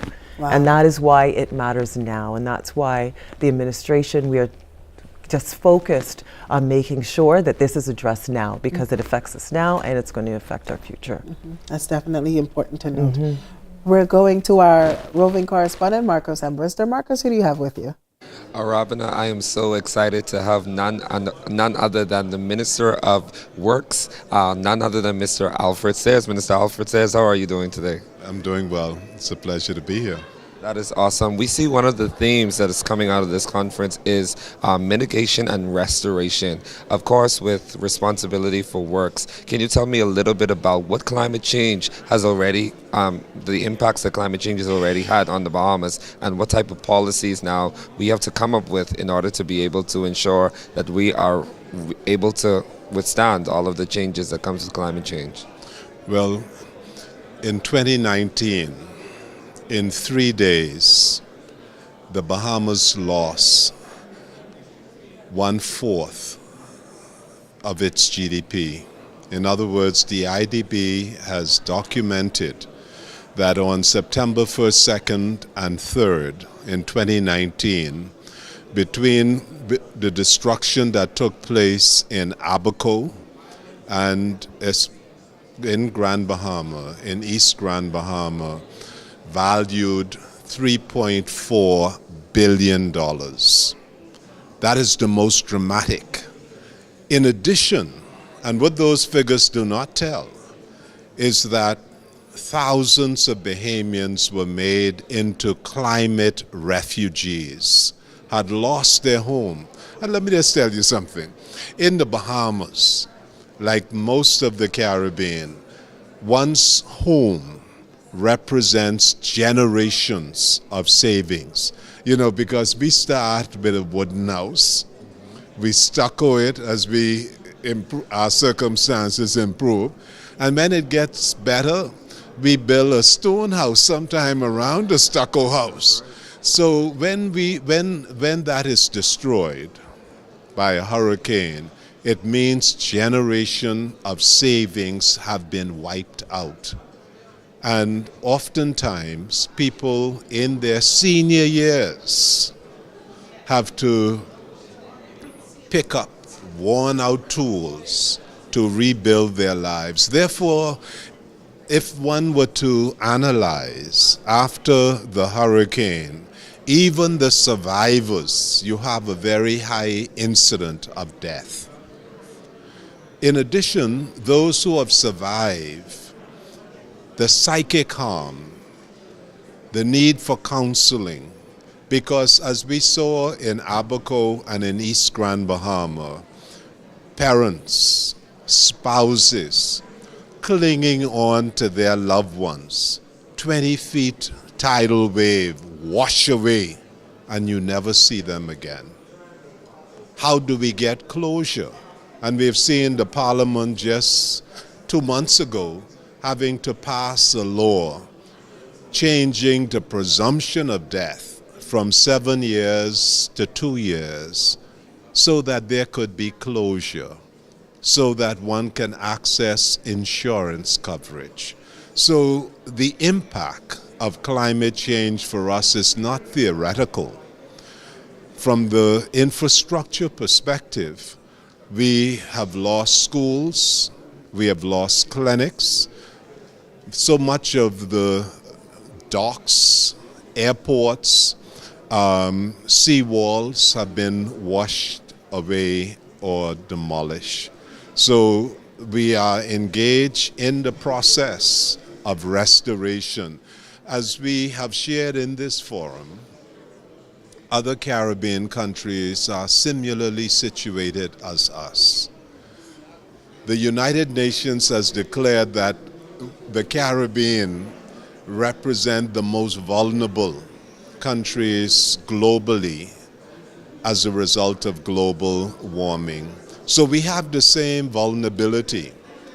And what has become apparent is that notwithstanding all of the pledges that the industrialized countries which have caused this problem, whether you deny it or not, the science establishes that the industrialized countries are most responsible for the predicament that we find ourselves in. And notwithstanding all of the pledges that have been made, $100 billion, where is it?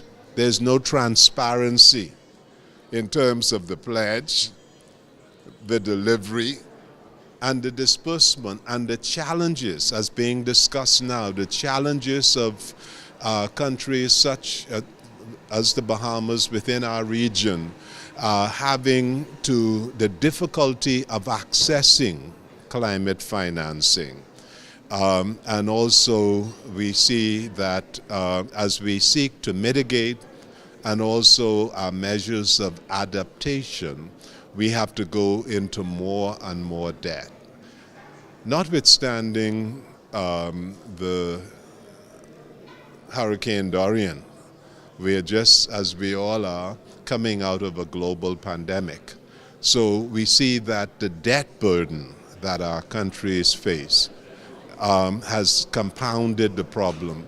What is interesting, Prime Minister Davis disclosed that half of the national debt, which is roughly about $20 billion, is directly attributable to hurricane loss. So this is a very serious problem for the entire region. But separate and apart from acknowledging the problem is the strategy.